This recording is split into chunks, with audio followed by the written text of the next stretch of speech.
बिस्मिल्लाहिर्रहमानिर्रहीम। नाज़रीन मोहतरम, आप मेरा यूट्यूब चैनल देख रहे हैं। मेरा नाम है ताहिर नईम अख्तर। आज मैं इमरान ख़ान साहब पाकिस्तान तहरीक इंसाफ के चेयरमैन पर लगाए गए इल्ज़ामात के मंतकी जवाबात की दूसरी सीरीज़ जो है, वो दूसरी वीलॉग जो है वो आपसे शेयर करना चाहता हूँ। खान साहब के मुखालिफिन जो खान साहब पर दूसरा इल्ज़ाम लगाते हैं वो ये है कि उन्होंने कभी परवेज़ इलाही साहब जो पंजाब के वज़ीर आला हैं इस वक्त, उन पर कुछ एतराज़ात उठाए और फिर दोबारा उन्हें जो है वो अपना चीफ़ मिनिस्टर नामज़द किया, या उनके साथ मिलकर वफाकी हुकूमत में भी वो कायद-ए-आज़म मुस्लिम लीग को उन्होंने साथ रखा। तो नाज़रीन मोहतरम, उसका जवाब मैं ये गुजारिश करूँगा आपसे, जो मेरे नज़दीक है, मैं दुरुस्त कह रहा हूँ या नहीं कह रहा हूँ, ये फ़ैसला आपने करना है, कि गेम ऑफ कैलकुलेशन है। आवाम ने जिनको वोट देकर असम्बलियों में भेज दिया, अब उन्हीं लोगों के साथ, उसी स्टफ़ के साथ काम करना होता है पार्लियामेंट के अंदर, क्योंकि एक जो है वो मतलूबा मकदार होती है पार्लियामेंट के अंदर, जो ज़्यादा वोट हासिल करेगा वही इस मुल्क में हुकूमत बनाएगा। तो लिहाजा उनके साथ काम करना और दीगर इत्तेहादी जमातों के साथ काम करना, ये पाकिस्तान तहरीक इंसाफ की मजबूरी थी, और ये मजबूरी होनी भी चाहिए, ऐसी कोई बात नहीं है। हमने इर्तदाद कभी भी किसी मसले का हल नहीं रहा। बेहतरी आ जाए, यही लोग, यही MNAs, यही MPAs अगर अवाम पाकिस्तान की खिदमत को अपना मिशन बना लें, एक एक वोटर का लिहाज करें, उनके लिए, अपने हलके के लोगों के लिए वो बेहतर तर्ज़ हुकूमत पेश करने के लिए तगोदो करें, तो इनमें क्या हर्ज है। वो जैसे आपने भी देखा होगा कि पुलिस की वैन्स के पास ऊपर लिखा होता है कि इंसान से नफ़रत नहीं, नफ़रत जुर्म से है। तो खैर ये एक अज़राहे वो बात हो गई।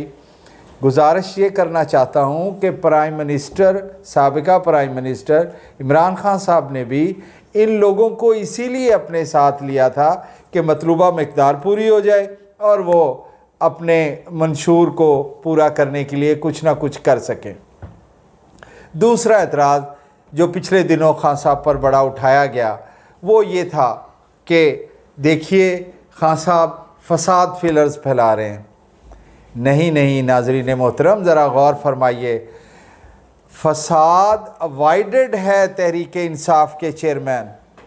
ज़रा याद कीजिए कि वो अपना कितना बड़ा जो है मार्च, कितनी ज़्यादा तादाद में लोगों को इस्लामाबाद से ये कह के वापस ले गए कि मैंने देखा है कि कुछ मसल्ला लोग इस मार्च में आ गए हैं और हुकूमत पाकिस्तान ने अमन व अमान के मसले को कायम रखने के लिए वहाँ रेंजर्स और पुलिस, इस्लामाबाद पुलिस जो है वो बुला रखी है।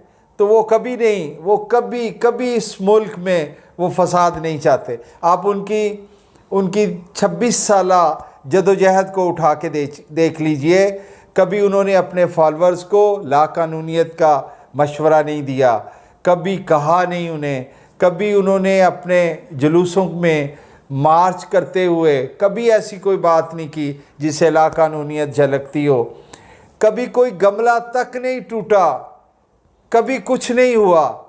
तो फिर भी अगर ये कहा जाए, वो कहते हैं कि तनकीद की बजाय तनकीस की करते हैं लोग, तो करते रहें, ये उनका हक है, अल्लाह ने उनको ज़बान दी हुई है।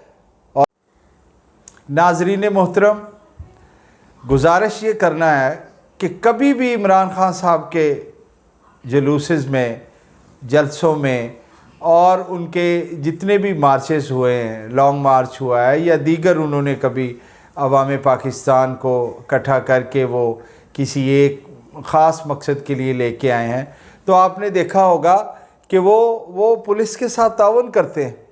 जलसे की पेशगी इजाज़त मांगते हैं।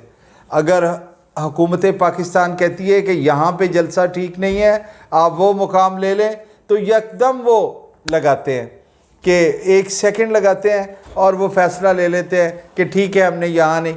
वो तो बाबा यहाँ तक आए हैं कि उन्होंने अपना जलसा इस्लामाबाद से लाहौर शिफ्ट कर लिया था, ये रीसेंट बात है।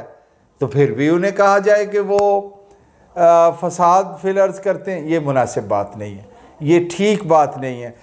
दीगर सियासी जमातें जो 14 हैं, 15 हैं, 20 हैं, 25 हैं, बजाय ख़ुद को अपनी इस्लाह करके अवाम पाकिस्तान के पास वापस आएँ कि हम आपके साथ सच बोलेंगे, हम कानून का एहतराम किया करेंगे, हमसे अगर हिसाब मांगा जाएगा तो हम ज़रूर देंगे, बजाय ख़ुद ठीक होने के एक सियासी जमात जो इस मुल्क को आगे लेके जाना चाहती है, जो इस मुल्क में अच्छी रवायात डालना चाहती है, सच की रवायात डालना चाहती है, वो जो है वो इस जमात के चेयरमैन को कह रहे हैं कि वो अभी कल ही की बात है, आपने तो उनका नाम रखा हुआ था कि ये यू टर्न लेते हैं।